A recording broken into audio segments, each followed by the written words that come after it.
မောမျိုးယုံကြည်ရနမည်တဲ့တန်လာဝတီမြို့မယေနာရောင်ကြီးကျောင်းတိုက်တွင်တတော်ထေချဗုဒ္ဓမြတ်စွာဘုရားကိုရောမြတ်ကြီးဤခုံတော်တွေကိုမှန်းဆ၍တည်ထားကိုကိုလေးရှိတော်ရှင်းမျက်နာအောင်တော်မူစီတော်မြတ်ကြီးဤရင်ပြင်တော်မှာစမီ1500စက္ကပူတော်လူစမ်းတော်ပါဖြစ်ပါတယ်စမီ1500ပူဇော်လူတိုင်းရခြင်းမှာတတော်ထေချဗုဒ္ဓမြတ်စွာဘုရားကိုရောမြတ်ကြီးအားတာဝရိနာနတ်ပြည်အမိမေတော်ကို3လ73ညကာလပတ်လုံးတရားဥတရားမြတ်ဟောကြားတော်မူခဲ့ပြီးဒီကာလလူပြည်မှာပြန်လေစင်တက်လာပြီးယဟန်တန်ဃာတော်ရှိတို့မြတ်တို့ကိုကြီးညိုတော်ပွားမြေဟောကြားပြန်လေတရားဟောကြားမည်ဖြစ်ပါ၍အမိမေတော်မာယာကိုတရားဥတရားမြတ်တွေဟောကြားပြီးဒီကာလလူပြည်မှာဆင်းပြီးတော့ငါဤတရားဓမ္မပေါင်းငါဤတပည့်တပန်းပေါင်းတို့ကိုလည်း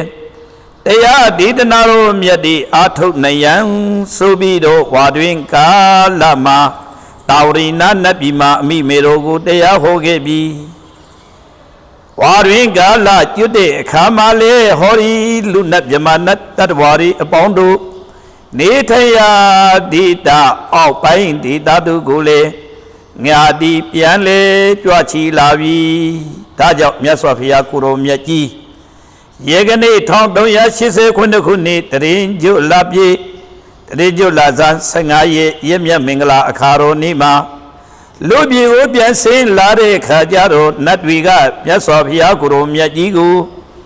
စင်းတဲ့နေရန်တွေရွှေဆောင်းတန်းငွေဆောင်းတန်းစိန်ဆောင်းတန်းပရမများဆောင်းတန်းတွေနဲ့တက်ဆင်၍မြတ်စွာဘုရားကိုရောမြတ်ကြီးကိုလူတန်းကျူစုကြပါတယ်လူရတရားဓမ္မအပေါင်းတို့တီလေမြတ်စွာဘုရားကိုရောမြတ်ကြီးအားမိမိတို့တတ်ဆွမ်းနိုင်သည်များစီမီပူဇော်၍မြတ်စွာဘုရားကိုရောမြတ်ကြီးကိုအလင်းဓာတ်ဒီပြီးကလေကာစီမီပူဇော်ရီနဲ့လူတန်းကျူစုပူဇော်ကြောကြပါတယ်ဒါကြောင့်မြတ်စွာဘုရားကိုရောမြတ်ကြီးကြွလာမှန်ဆိုတော့ဟောဒီကျွန်တော်တို့မောဟမြို့ယုံကြည်ရဲ့နမည်တစ်တန်လာဝရီမြို့မှာယေနာရောင်ကြီးကျောင်းတိုက်မှာမြတ်စွာဘုရားကိုရောမြတ်ကြီးဤတတော်ထင်ရှားထားရှိခဲ့သောဂုဏ်တော်တွေကိုမှတ်စားပြီးတခါလာတိထကိုယ်ွယ်လည်းရှိသောမြို့မှာယေနာရောင်ကြီးကျောင်းတိုက်တော်တွင်၌တိထကိုယ်ွယ်လည်းရှိသောရှင်းမျက်နာအောင်တော်မူစေတီတော်မြတ်ကြီးကိုလည်းစီမီ1500ပူဇော်လူရန်ပြီးတော့မြတ်စွာဘုရားကိုရောမြတ်ကြီးကိုကြီးညိုတရားပွားများကြ၍ကြိုကြမှန်ဖြစ်ပါတယ်ဒါကြောင့်တို့တရားဓမ္မအပေါင်းတို့ဒီလဲမြတ်စွာဘုရားကိုရောမြတ်ကြီးကိုစီမီ1500မိမိတို့တတ်ဆွမ်းနိုင်သမျှသောစီမီတို့ဖြင့်ပူဇော်လူတန်းကြ၍ပူဇော်လူတန်းကျူစုကြပါရန်ကိုလည်းနိဗ္ဗာန်ကျိုးမျိုး၍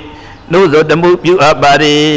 အဲ့ဒါလို့မြတ်စွာဘုရားကိုရောမြတ်ကြီးကိုစီမီပူဇော်လူတန်းရရင်အကျိုးဟာမိမိတို့မှာဘေးဗျာရန်ဆွဲမှန်သည်များကင်းဝေး၍ချမ်းသာဒုက္ခခြင်းနဲ့ပြည့်စုံပြီးမျက်စိစကုဝါဒဆိုတဲ့စကုအလင်းဓာတ်တွေကိုလည်းမိမိတို့ရရှိကြတယ်မြတ်စွာဘုရားကိုရောမြတ်ကြီးရောင်ကြီးတော်တွေပွင့်မျိုးတလို့မိမိတို့ရဲ့မျက်စိတွေကလည်းထွန်းပတောက်ပြောင်တာရဏတော်မြတ်ကြီးကိုဝင်းတာတောက်ပြောင်းဒီအယောင်အလင်းတလဲလဲနဲ့မျက်စိတွေကြည်လင်ကားဖြင့်ခံစား၍ကုသိုလ်ကောင်းမှုအကျိုးတွေကိုရရှိကြပါ रे ဒါကြောင့်ဗုဒ္ဓမြတ်စွာဘုရားကိုရောမြတ်ကြီးကအပမရိဒဓမ္မရိထငါဤจิตတာတရားဓမ္မအပေါင်းတို့မိမိရိုးရိုးပို့ဖို့ဆဆမနေကြနေမြတ်တော်မင်္ဂလာဖြစ်တယ်ဝါတွင်ကာလ3လမြတ်စွာဘုရားကိုရောမြတ်ကြီးအမိမေတော်မာယာကိုတရားဟုဓမ္မစကြာတရားတော်ကြီးဟောကြားပြီးဒီကလာဟောယကနေ့ည9နာရီချိန်မှာလူသားတွေနတ်တွေမြမာတွေနေထိုင်တဲ့ဟောဒီပြည်ကြီးကိုမြတ်စွာဘုရားဆင်းတယ်လို့လာပြီးတော့တရင်သုံးတော်မူပါမေဒါကြောင့်အလုံးတော်ရွှေဆောင်တန်းငွေဆောင်တန်းပရမများဆောင်တန်းနီလာဆောင်တန်းတွေနဲ့နတ်ဒီဝါရီကကျိုးစုကြတယ်လို့တို့လူသားတွေကလည်း စီမီ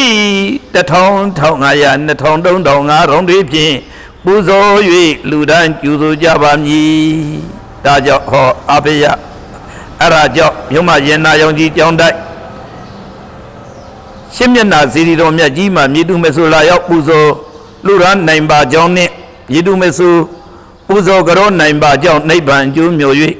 နှိုးဆော်တမှုပြုအပ်ပါれကျွန်တော်တို့မုံရွာမြို့ယုံကြည်ရနမီတိတန်လာဝရီအစင်တော်ရကိုယ်ွယ်လျက်ရှိသောအဘိယလာဘမှုနိစုတော်မြိတ်မဟာစေတီတော်မြတ်ကြီးကိုလည်းစီမီ1500ကိုတို့ရှင်များကနေပြီးတော့လာရောက်ပူဇော်လူရန်ပါမယ်ဆရာတော်ဤကြောင်းမှာလဲကိုတို့ရှင်များကနေပြီးတော့စီမီ1500လာရောက်ပူဇော်လူထမ်းပြီးမြတ်စွာဘုရားကိုရောမြတ်ကြီးကိုစီမီအလေးရောင်ပြဖြင့်ပူဇော်ကြောကျူဆိုပါမယ်အလုံးတော်ဒါကြောင့်နတ်လူမြမတတဝါပေါင်းတို့တာရုမောဒနာခေါ်ဆိုနိုင်ပါစေလို့အလုံးကိုတော့နိဗ္ဗာန်ကျိုးမြော်၍နှုတ်ဆက်မှုပြုဟာလာရောက်ပူဇော်လူထမ်းကြဖို့ကိုလည်းဖိတ်မှန်တကားပြုအပ်ပါရခင်ဗျာ